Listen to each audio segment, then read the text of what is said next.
චෙක්වන් අතින්දන් අපි කතා කරන්න හදරන්නේ 2026 ඕලෙවල් ළමෙක් නම් ඔයාට වැදගත්ම වෙන කන්ටෙන්ට් එක. මෙතනින් අපි කතා කරනවා මම කොහොමද ඕලෙවල් වලට ඒ නමයක් ගන්න වැඩ කරේ සහ ඔයාලට හරියටම වැඩ කරන්න ඕන පාත් එක මොකක්ද කියන එක.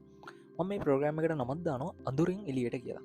ඉතින් මේ ප්‍රෝග්‍රෑම් එකේ මුල ඉඳන් අග වෙනකම් ඔයාගේ ඕලෙවල් දක්වාම හැම සතියකටම සැරයක් අපි හම්බෙනවා ඔයාව ඔයාගේ අඩුපාඩු ටික හදාගන්න අවශ්‍ය වෙන හැම කාරණයක්ම 0 ඉඳන් 100% එනකම්ම අපි උගන්නවා. ඒ කියන්නේ A to Z ඔයා මොන මට්ටමේ හිටියත් ඔයාගේ වැරදි ටික හදාගන්න අපි කියලා දෙනවා. 2026 කියන්නේ හරිම උනන්දුවෙන් වැඩ කරන අවුරුද්දක් කියලා මුලින් ඉඳන් මම දැකපු දෙයක්.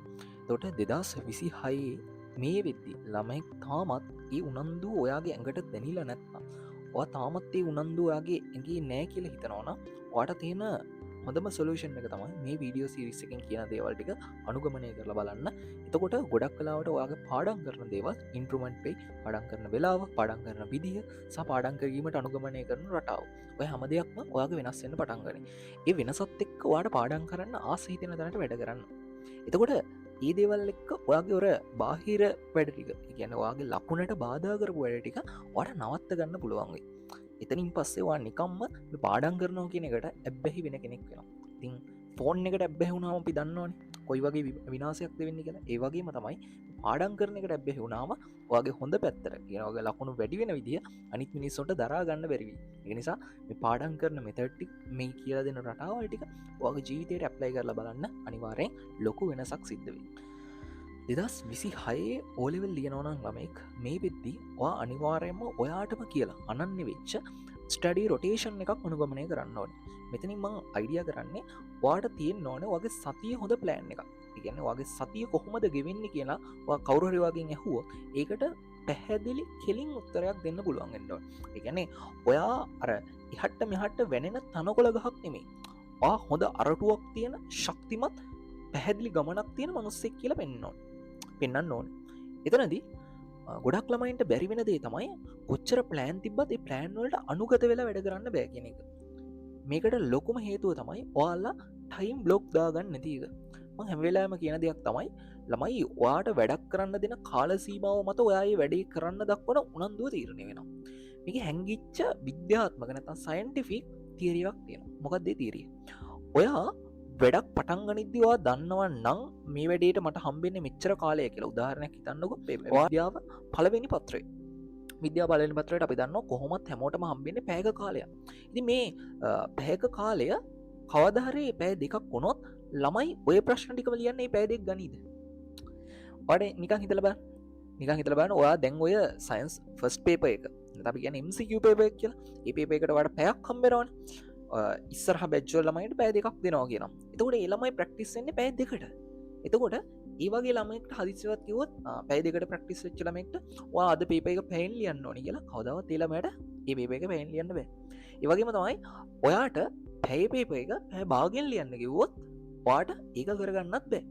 හැබැයි ඔයා මුල ඉඳන්ම පැය භාගයට ට්‍රේන් වුණොත් මේකට මේ පේපර් එකට පැය භාගයයි දෙන්න ඔයා කොහොම හරි මේක ලියන්න ඕනේ කියලා කිව්වොත් ඔයා මේ පේපර් එක ලියන්න උත්සාහ කරනවා. පැය භාගයක් ඇතුළත ඔයා ලියන්න උත්සාහ කරනවා. මේකෙන් ඔයා නොදැනුවත්වම ඔයාගේ ටයිම් බ්ලොක් එකක් ඇතුළේ ඔයා හිර වෙනවා. ඉතින් ටයිම් බ්ලොක් එකක් ඇතුළේ ඔයා හිර වෙද්දී ඔයා කොහොම හරි ඒක කරන්න උනන්දු වෙනවා. ඉතින් මෙතන තියෙන ලොකුම රහස තමයි ඔයා පාඩම් කරද්දී මොකක් හරි වැඩක් පටන් ගනිද්දී ඔයා දන්නවා නම් මේකට මට හම්බෙන්නේ මෙච්චර කාලයයි කියලා ඔයා ඒ වෙන්ඩේ වෙනුවෙන් ලොකු උනන්දුවක් දානවා. ලොකු එෆර්ට් එකක් දානවා. මේකෙන් ගොඩක් වෙලාවට ඔයා හිතනවට වඩා පාඩම් කරගන්න සහ ඒ වගේම ඔයා මොන හරි දෙයක් අවබෝධ කරගන්න උත්සාහ කරද්දී ඒ දේ අවබෝධ වෙන ගතිය වැඩි වෙනවා. මේක විද්‍යාත්මකව ඔප්පු කරපු දෙයක් සහ ඔයාලා ඒක දැකලා ඇති ගොඩක් වෙලාවට. මම මේකට උදාහරණයක් කියන්න. ඔයාට මතකද ඔයා ටර්ම් ටෙස්ට් එකක් ලඟ වෙද්දී පාඩම් කරපු විදිහ? ටර්ම් ටෙස්ට් එකට දවසක් කලින් ඔයා පාඩම් කරපු විදිහ මතක් කරගන්න. එතනදී ඔයාට හම්බුනේ ඉතාමත් සීමිත කාලයක්. හැබැයි ඔයා මුළු පොතම බලන්න උත්සාහ කරාද නැද්ද? ඒකෙන් ලොකු ලකුණු ප්‍රමාණයක් නිකන් ඉම්ප්‍රූව්මන්ට් වුණා. නිකන් කලින් දවසේ බලපු ඒවා නිසා තමයි මෙච්චර හරි ගේමක් ගහගත්තේ කියලා ඔයා කියලා නැද්ද? එතනින් ඔයාලට තේරෙනව නේද? මේක ඇතුලේ තියෙන්නේ ටයිම් බ්ලොක් එකක් ඇතුලේ අපි හිර වෙනකොට අපිට වැඩේ කරන්න තියෙන උනන්දුව වැඩි වෙනවා කියන එක. හරි. මේක හරි ලස්සන තියරියක්. ඔයා මේක ජීවිතයට ඔයාගේ ඇප්ලයි කරගත්තොත් අනිවාර්යෙන් ලොකු වෙනසක් කරන්න පුළුවන්. සමී අධ්‍යාපනයේ ඇතුලේ මේක ඇප්ලයි කරොත් අනිවාර්යෙන් ඔයාගේ ජීවිතේ ලොකු විපර්යාසයක් සිද්ධ වෙයි. මම මේක අද කිව්වා කියලා මතක තියාගන්න. මේ කරලා බැලුවොත් ඔයාලට තේරෙයි ඇත්ත තමයි මේ කියන කතාව කියලා. එහෙනම් ඒ වගේ කරපු ළමයි ටික පල්ලෙහෙන් කමෙන්ට් එකක් දාගෙන යන්න ඕනේ. අද ඉඳන් මේක කරනවා. ඒ වගේම තමයි දවස් ටිකක් ගියාට පස්සේ ඔයාගේ මේ වැඩේ නිසා ඔයා සාර්ථක වුණා නම් මේ වීඩියෝ එකටම ඇවිල්ලා කමෙන්ට් එකක් දාන්න පුළුවන්. මේ වැඩේ නම් මරු මේ වැඩේ සාර්ථක වුණා කියලා. හරි නේද? හරි. ඊළඟ කතාව තමයි ඔයා හරි ප්ලෑන් එකක් සහිතව වැඩ කරනවා. ඒ කියන්නේ මෙතනදි මම අදහස් කරන්නේ ඔයාට තියෙන්න ඕනේ ඔයාගේ වැඩේ කොතනින්ද ඉවර වෙන්නේ, මම මේක කරාට පස්සේ මට මොනවද හම්බෙන්නේ කියන අර අවසාන අරමුණ ඔයාට මාර පැහැදිලිව පේන්න ඕනේ, මාර ක්ලියර් වෙන්න ඕනේ. මෙතනදි මම අර වැඩිපුර ඔයාලට කියන්නේ ඔයාලා අරමුණක් සහිතව ගමන් කරන්න කියන කතාව. දැන් උදාහරණයක් විදිහට හිතන්නකෝ මම පොයින්ට් බේස් රිවිෂන් එකක් කරනෝනේ විද්‍යාව විෂයට අදාළව. මම විද්‍යාව විෂය ගොඩ දාන්න ළමෙක් බිඳුව මට්ටමින් පටන් ගත්තත් ළමයට ඒ එකක් හොඳ ඒ එකක් 85 90ක වගේ ඒ එකක් හදලා දෙන්න තියරි ටික සම්පූර්ණයෙන් කවර් කරන්න පොයින්ට් බේස් රිවිෂන් එක කරනවා. ඒ වගේම තමයි ඒකේ අර අතිවාරම දාගන්න පේපර් එකට ළමයා ප්‍රැක්ටිස් කරන්න පේපර් ලියන ආර්ට් එක ළමයට කියලා දෙන්න ගෙස් පේපර් සීරීස් එක කරනවා. මෙතනදී මම දන්නවා මේ ළමෙක් බිඳුව මට්ටමින් පටන්ගෙන 85ක් 90ක් වගේ ලෙවල් එකකට යන්න මොනවද ඉගෙන ගන්න ඕනේ? ළමයා මොනවද වැඩිපුර ප්‍රැක්ටිස් කරන්න ඕනේ? සම මේ අවුරුද්දේ මොනවද වැඩිපුර එන්න ඕනේ? වැඩිපුර මේ අවුරුද්දේ එන්න පුළුවන් කියලා සැක කරන ප්‍රශ්න මොනවද? තාම අහලා නැති තීරි මොනවද? මේ හැම දේ ගැනම මට ක්ලියර් නොලෙජ් එකක් තියෙනවා. එතකොට මම ඒවා පාවිච්චි කරලා තමයි ඔයාලගේ අර ගෙස් පේපර් සීරීස් එක ඊට අමතරව පොයින්ට් බේස් රිවිෂන් එකේ උගන්වන දේවල් මේ හැම දේම තීරණය කරන්නේ. ඔයා වැඩ කරන ප්‍රමාණය අනුලෝමව සමානුපාතිකයි ඔයාගේ රිසල්ට් එක. මේ කතාව ඇත්තටම මම අත්දකපු දෙයක්. සහ මගේ ක්ලාස් වල ළමයින්ගෙන් මම දැක්ක දෙයක්. ළමයෙක් උනන්දුවෙන් වැඩ කරද්දී ළමයා වැඩ කරන ප්‍රමාණය එන්න වැඩි කරද්දී ඒ ළමයාට එන ලකුණු ප්‍රමාණය වැඩි වෙනවා. හැබැයි ඔයාගේ ලකුණ එහෙම වැඩි වෙන්නේ නැත්නම් හදිස්සියවත් හිතන්නකෝ දැන් ළමයෙක් ඉන්න පුළුවන් මම මේ කතාව කියද්දිම ඉතින් මම කොච්චර වැඩ කරනවද? පැය 13ක් විතර වැඩ කරනවනේ, පැය 12ක් විතර වැඩ කරනවනේ. හැබැයි මගේ ලකුණ වැඩි වුන්නේ නැහනේ. එතකොට ඒ වගේ ළමෙක්ට දෙන්න තියෙන උත්තරේ මොකද්ද? ඔයා කියනවා හැම වෙලාවෙම අනුලෝමව සමානුපාතිකව වැඩ කරන ප්‍රමාණය අනුලෝමව සමානුපාතිකව වගේ රිසල්ට් එක කියලා. හැබැයි සමහර ළමයි ඉන්නවලු ඒ ළමයි උපරිමයටම වැඩ කරත් ඒ ළමයිගේ රිසල්ට් එක ග්‍රෝ වෙන්නේ නැල්ලු. හේතුව මොකක්ද? හේතුව තමයි ඒ ළමයා වැඩ කරන විදිහ වැරදි. ඒ ළමයා වැඩ කරන ප්‍රමාණය ඇත්ත. ඒ ළමයා පැය 10ක් 12ක් වැඩ කරනවා ඇති. හැබැයි ඒ ළමයා ඒ වැඩ කරන වෙලාව ඉෆෙක්ටිව්ලි වැඩ කරන්නේ නැතුව ඇති. එහෙම නැත්නම් ඒ ළමයා වැඩ කරන්න ඕනේ මොනවද කියලා හරියට දන්නේ නැතුව ඇති. ඒ වගේ හේතු දෙකක් නිසා ඒ ළමයාගේ ලකුණු වැඩි වෙන්නේ නැහැ. ඇත්ත කතාව තමයි ඔය විද්‍යාව පෙළපොත අරගෙන මුල ඉඳන් අග වෙනකන් කියුවත් ඔයාට ඊළඟට ලියන පේපර් එකේ සම්පූර්ණ ලකුණ ගන්න බෑ. ඔයාට ඒකට ඕන වෙනවා ඔයාගේ ඇනලයිසින් පවර් එක සහ මේක ගැන හරියට දන්න කෙනෙක්ගේ උපදෙස්. ඒ දෙක පාවිච්චි කරලා තමයි ඔයාට පුළුවන් වෙන්නේ ඔයාගේ ලකුණ ග්‍රෝ කරගන්න. මම විද්‍යාව පේපර් එක ඇතුලේ ළමයෙක්ට බිඳුව මට්ටමේ ඉඳන් ලකුණු 100ක් වෙනකම්ම හදන විදිය කියලා දෙනවා. ඒ ළමයා ඉගෙන ගන්න ඕන මොනවද? ලකුණු 85ක හිටියත් ඒ ළමයාට ගන්න ඕන නම් ලකුණු 100 ඒ ළමයා කොහොමද ඒක හදා ගන්න ඕනේ කියන එක අපේ පේපර් ක්ලාස් එක ඇතුලේ ප්‍රැක්ටිස් කරනවා. ඊට අමතරව ලකුණු අඩු ළමයෙක් වුණත් ඒ ළමගේ ලකුණ හිමින් වැඩි කරගන්න අවශ්‍ය වෙන උපදෙස් ටික මේ පේපර් ක්ලාස් එක ඇතුලේ දෙනවා. එතකොට ඔයාලට විද්‍යාව ගැටලුවක් තියෙනවා නම් මොනවා හරි අනිවාර්යයෙන්ම මම අන්න රෙකමන්ඩ් කරනවා ඔයාලට සයන්ස් ගෙස් පේපර් එකට ඇවිල්ලා වැඩේ කොට දාගන්න පුළුවන්. තියරි වල අඩුපාඩුවක් තියෙනවා නම් පොයින්ට් බේස් රිවිෂන් එකට ඇවිල්ලා වැඩේ කොට දාගන්න පුළුවන්. ඊළඟ කතාව තමයි මේ වෙලාවේ ඔයාලා ඉන්න ඇඩික්ෂන්. තමයි ගොඩාක් වෙලාවට මේ වෙලාවේ කතා කරලා කියන ප්‍රධාන ඇඩික්ෂන් එක තමයි සෝෂල් මීඩියා ඇඩික්ෂන් එක. ෆෝන් එක පාවිච්චි කරන එක. හරි. ඕකෙන් මිදෙන්න පුළුවන්ද අපිට? මේ වෙලාවේ ඔයාලට ඒක මිදෙනවා කියන එක ටිකක් අපහසු දෙයක්. ගොඩක් වෙලාවට 90%කට හා මේකෙන් මිදෙන්න බැරි වෙයි. ඔයාලට මෙතන ඉන්න ළමයින්ගේ මේ වීඩියෝ එක බලන ළමයින්ගේ 90%කටවත් සම්පූර්ණයෙන් ෆෝන් එකට තියෙන ඇබ්බැහිය සහ සෝෂල් මීඩියා වල තියෙන ඇබ්බැහිය නවත්ත ගන්න බැරි වෙයි. හැබැයි ඒ 90%ට කරන්න පුළුවන් දේවල් ටිකක් තියෙනවා. කියන්නේ මේකෙන් වෙන හානිය අවම කරගන්න දේවල් ටිකක් තියෙනවා. මොනවද මේ දේවල් ටික කියලා මම මතක් කරන්න. ඔයාට පුළුවන් ඔයාට තියෙන වැඩ ටික පේන තැනක ගහලා තියන්න. ඒ කියන්නේ ඔයා දවසක් ඇතුලේ කරන්න ඕන වැඩ ප්‍රමාණය ඔයා දන්නවා. මම අර මුලින්ම කතා කරද්දි කිව්වේ ඔයාට අරමුණක් තියෙන්න ඕනේ. ඔයාගේ සතියේ ප්ලෑන් එක කෙලින්ම අහද්දි කියන්න පුළුවන් වෙන්න ඕනේ. අන්න ඒ කතාව. හරි.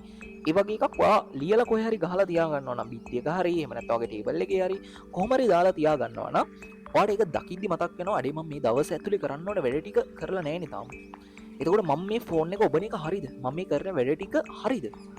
මට මේ වැඩේ කරලත් අරක කරගන්න පුළුවන් වේද? එතකොට ඔයාට එන උත්තරේ නෑ කියන එක නම් අන්න ඔයා ඒ වෙලාවේ ෆෝන් එක පැත්තකට තියලා ඔයා අර වැඩේ කරන්න පටන් ගන්නවා. සහ ඔයාට එතකොට පොඩ්ඩක් බයක් දැනෙනවා. අද දවස් ඇතුළේ වැඩේ කරේ නැත්නම් අනිවාර්යෙන් මේ වැඩේත් අද එකතු වෙනවා. එතකොට මට ඉස්සරහා දවසකදී මේකෙන් බේරෙන්න හම්බෙන්නේ නැහැ. අනිවාර්යෙන් මේකට අහු වෙන්නම් වෙනවා. එහෙම වුණොත් ඔයාට ඉස්සරහා දවස්වලදී නිදි මරාගෙන පාඩම් කරන්න වෙනවා. ඒක නිසා මේ වෙලාවේ හරියට වැඩ කරන සෙට් එක අනිවාර්යෙන් ඉස්සරහා දවස්වල සුව පහසු නිින්දක් ලබනවා. ඇත්තටම ළමයි විභාග දවස්වල රෑ නිදි මරාගෙන පාඩම් කරන එක මම අනුමත කරන්නේ. මේ වෙලාවේ රෑ නිදි මරාගෙන පාඩම් කරාට කිසි ප්‍රශ්නයක් නැහැ. මොකද ඔයාට අසනීප වුණොත් ඒකට බෙහෙත් අර ගන්න පුළුවන්.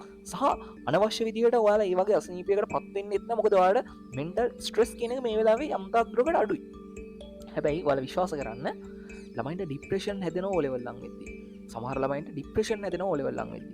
බෙහෙත් ගන්නවා සමහර ළමයි ගිහිල්ලා. හේතුව මොකද්ද? ඒ ළමයාට විභාගේ ලං වෙද්දි මේක ගොඩ දාගන්න අසීමිත උවමනාවක් එනවා. සහ ඒ වගේම තමයි ඒක නිසා අසීමිත ප්‍රෙෂර් එකක් ඒ ළමයාගේ ඔළුවට දැනෙනවා. මේකත් එක්ක ඒ ළමයාට ඒක මැනේජ් කරගන්න බැරි වුණොත් යම් තැනකදී ඒ ළමයාට පාඩම් කරන්න අවශ්‍ය ප්‍රමාණය පාඩම් කරගන්න මදි වුණොත් නැත්නම් ඒ ළමයා හිතපු දේවල් ටික ඒ ළමයාට ළඟා කරගන්න බැරි වුණොත් ඒ වෙලාවට අන්න ડિප්‍රෙෂන් තත්ත්වයට යන්න පුළුවන්. ඔයා ඒ වගේ දෙයකට මුහුණ පාන්න සූදානම් වෙනවද? ඒ වගේ දෙයක්කට ඔයා ලෑස්තිද? ගොඩක් ළමයින්ගේ උත්තරේ අම්මෝ මට නම් බෑ එහෙම වෙන්න. මට එහෙම වෙන්න ඕනේ නෑ කියන එක. එහෙනම් ළමයි දැන් ඉඳන් වැඩ කරන්න. ඔයා අනාගතේ මේ වගේ කරදරයකට මුහුණ දෙනවා කියලා දන්න නිසායි මම කියන්නේ මේ වෙලාවේ වැඩ කරොත් ඒ කරදරෙන් බේරෙන්න පුළුවන්. හැබැයි ඔයා මේ වෙලාවේ පිස්සු කෙලියොත් එහෙම නැත්නම් මම අපේ ඔයාලගේ භාෂාවෙන් කිව්වොත් මම මේ වෙලාවේ පොඩි ආතල් ටිකක් ගත්තොත් ඔයාට වෙන්නේ අනාගතේදී ඔයාගේ අර ලස්සන නිරෝගී ජීවිතේ කැප කරන්න. ඒක නිසා මේ වෙලාවේ හරියට වැඩ ටික ප්ලෑන් කරලා කරගෙන යන්න ඔයාට පුළුවන් වෙනවා අනාගතේදී ගේමක් නැතුව සුවපහසු නිින්දක් අරගෙන ඉතාමත් සාර්ථකව O level විභාගෙට මුහුණ දෙන්න. පැය 6ක් නිදාගත්ත මිනිස්සෙක් මම. පැය 6ක් මොන ප්‍රශ්නේ තිබ්බත් මම නිදාගෙන තියෙනවා. හැබැයි මම මගේ දවස ඇතුලේ වැඩ ටික කරලා තියෙනවා.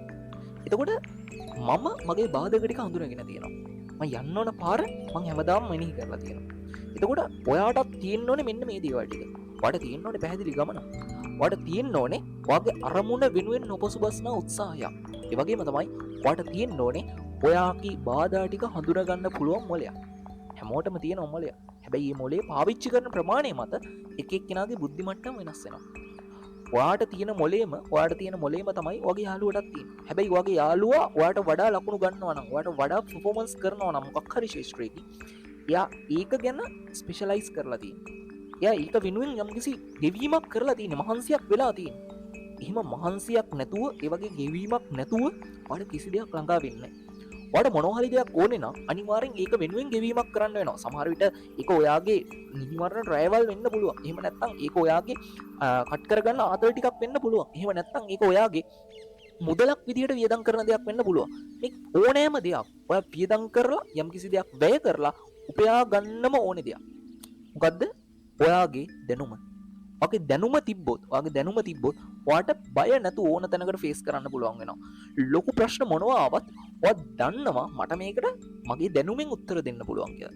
මේ වගේ අර පැහැදිලි මයින්ඩ්සෙට් එකක් හැම ළමයටම නැහැ. තියෙන ඉතාමත් සීමිත පිරිසකට. එතකොට ඒ ළමයි වැය කිරීමක් කරලා තියෙන, ගෙවීමක් කරලා තියෙන. ඒක ඒ ළමයින්ට ඒව හම්බෙලා තියෙන්නේ. ඔයා කිසිම ගෙවීමක් කරලා නැත්තම් වගේ මම කලින් කිව්වේ නිදි මරපු රැයවල් වලින්, ඒ වගේම තමයි ඔයා වියදම් කරපු දේවල් වලින්, එහෙම නැත්තම් ඔයා මහන්සි වෙච්ච, ඔයා කැප වෙච්ච, ඔයා කට් කරගත්ත ආතල් ටිකක් නිසා ඒ වගේ දේවල් ඔයා කරලා නැත්තම් ඔයා හැම වෙලාවෙම විනෝද වෙවි ගාලේ ගත කරපු කෙනෙක් නම්, ඔයා එහෙම ක්ලාසස් වලට ගිහිල්ලා නැතුව, ඔයා එහෙම ලොකුවට ඉස්කෝලේ ඇතුළේවත් ඉගෙන ගන්න නැතුව එහෙම හිටපු කෙනෙක් නම් අන්න ඔයාට එතකොට අර වගේ තැනකට යන්න සුසුකමක් නැහැ. මොකද ඊට වඩා ඒ වගේ දේවල් කැප කරපු ළමයි ටිකක් මෙතන ඉන්නවා. ඒක නිසා ඔයාට දැන්වත් වෙනස් වෙන්න ඕන නම් අනිවාර්යෙන් අර දේවල් ටික කරන්න ඕනේ. සහ කැපකිරීම කරන්න ඕනේ. එහෙම වුණොත් විතරයි පුළුවන් වෙන්නේ ඔයාගේ ඉලක්කයට, ඔයාගේ අරමුණට යන්න. මේක හරිය ලස්සන කතාවක් ළමයි. ඒ නමයක් ගනිද්දී මට ආවද අභියෝග කියන එක. අභියෝග තිබ්බද ඔයාට? ඕක මගෙන් අහලා තියෙනවා එක ළමෙක්, මේ ෆිසිකලි මට හම්බෙච්ච ළමෙක්ම මගෙන් අහලා තියෙනවා මේ ඔයා ඒ නමයක් ගනිද්දී ඔයාට අභියෝග මොනවා හරි තිබ්බද? සමේ ක්ලාස් එකේ ළමෙකුත් අහලා තියෙනවා සර් ඒ නමයක් ගන්නද සර් මොනවත් අභියෝග ආවේ නැද්ද? අපිට ඔය තියෙනවා වගේ සාමාන්‍ය රිලේෂන්ෂිප් එකක් හරි, එහෙම නැත්නම් ස්පෝර්ට් වලින් හරි, එක්ස්ට්‍රා කරිකියුලර් ඇක්ටිවිටීස් වලින් හරි මොකක් හරි දෙයකින් සර්ට අභියෝගයක් ආවේ නැද්ද? බාධාවක් ආවේ නැද්ද? ඇත්ත කතාව තමයි බාධක ඕන තරම් තිබ්බා. හැබැයි බාධක වලට යටත් වුණේ නැති එකයි එකම වෙනස. බාධක හමුවේ අපි ඒව ගණන් ගන්න නැතුව නොසැලී හිටියොත් අපිට පුළුවන් වෙනවා ඒ බාධක ඉතා ඉක්මනින් පැනගන්න. ඔයා ඒකට රියැක්ට් කරන්න ගියොත් මොනවා හරි දෙයකට මොනවා හරි ප්‍රශ්නයක් ඇති ඔයා ඒකට රියැක්ට් කරන්න ගියොත් අන්න එතනදී මේ ප්‍රශ්නේ වැඩි දියුණු වෙනවා. උදාහරණයක් විදිහට හිතන්නකෝ අපි ඉස්කෝලේ කාලේ මටත් හම්බෙලා තියෙනවා ගැටුම් වලට යන්න. එහෙම නැත්නම් අපි කියන්නේ රණ්ඩුවකට යනවා කියලා වලියකට යනවා කියලා මටත් ඇවිල්ලා තියෙනවා මේ වගේ ප්‍රශ්න. හැබැයි මම ඒවා ලස්සනට ස්කිප් කරලා තියෙනවා. මොකද ඒකෙන් වෙන්නේ ඉස්සරහින් ඉස්සරහට තවදුරටත් අපේ ඔළුව ඒක වෙනුවෙන් යොදවන්න වෙන එක. දැන් හිතන්නකෝ පන්ති වලියක් ගියා. ඉතින් ඒක ඉවරද? නෑනේ. එතනින් පස්සේ දවස්වලත් ඔයාලා ඒක ගැන හිතනවා. අරුට කොහොමද ගහන්නේ? මේක මේ කොයි විදිහට ප්ලෑන් කරන්නේ? ඊ හැමදේම ඔයාගේ පාඩම් වැඩට වෙන අතපසුවී. සහ ඔයාට වැඩ කරන්න තියෙන වෙලාව ඔයා කරන කැපකිරීම. ඒ වගේ අර පොඩි පොඩි දේවල් නිසා මම මගේ ජීවිතේ ප්‍රධාන අරමුණ කැප කරේ නෑ. අංක 1 එකයි. සරලව මන් තේරුම් ගත්තා මේ වෙලාවේ මේක ස්කිප් කරොත් මට හරි ලේසියෙන් මගේ ගමන යන්න පුළුවන්. ප්‍රශ්න අඩුයි, හරි සරලයි. ජීවිතේ පුළුවන් තරම් සරල වෙන්න. සහ ප්‍රශ්න විසඳද්දී පුළුවන් තරම් සරල තැනින් උත්තරය හොයන්න උත්සාහ කරන්න. ඔයාලා ඉතාමත් සංකීර්ණ විදිහට උත්තර හොයන්න හදනවා නෑ. මේක සරලව හොයන්න ඕන ප්‍රශ්න. මෙතන ඔයාලට හම්බෙන්නේ ඉතාමත් සරල ප්‍රශ්න ටිකක්. ඒකට උත්තර දෙයි ගන්න බැරි වෙන්නේ ඔයාට තියෙන උනන්දුව මදිකම සහ ඔයාට මේක ගැන හරි අවබෝධයක් නැතිකම. ඔයාට මම නැවත නැවතත් කියනවා නිවැරදි මඟ පෙන්වීමක් තියෙන කට්ටියකින් මඟ පෙන්වීම ගන්න. නිවැරදි මඟ පෙන්වීමක් ඔයාට හම්බෙයි කියලා විශ්වාස කරන අයගෙන් මඟ පෙන්වීම ගන්න. සහ අතීතයේදී කලින් යා ඒකින් පර්ෆෝමන්ස් පෙන්නලා තියෙනවද කියලා බලන්න. ඒ ප්‍රශ්න දෙකට එන උත්තර දෙක අනුව ඔයාට තීරණය කරන්න පුළුවන් මම මොකද්ද කරන්න ඕනේ කියලා. මම හිතනවා පැහැදිලි ඇති කියලා. අදට මේ වීඩියෝ එක මම ඉවර කරන්න. හැම සතියකම අපි හම්බෙමු අඳුරෙන් එළියට වැඩසටහනින්. එතකොට ඔයාලා මේකින් කරන්නේ O level වලට අදාළ ඔයා ඊනමයක් ගන්න මොනවද කරන්න ඕනේ කියන දේ ගැන හැම සතියකදීම සාකච්ඡා කරන එක. හරි. එහෙනම් හැමෝටම ජය වෙන්න කියලා ප්‍රාර්ථනා කරනවා. සහ උනන්දුවේ වැඩ කරන්න පුළුවන් අලුත් සතියකට සුබ පතනවා. එහෙනම් හැමෝම හොඳට වැඩ ටික කරගෙන යන්න ඕනේ. මම මේ වීඩියෝ එක කරන වෙලාවට අනුව ඔයාලා හැමෝටම ජයග්‍රාහී මාස 3ක් ලැබෙන්න කියලා ප්‍රාර්ථනා කරනවා. හරි.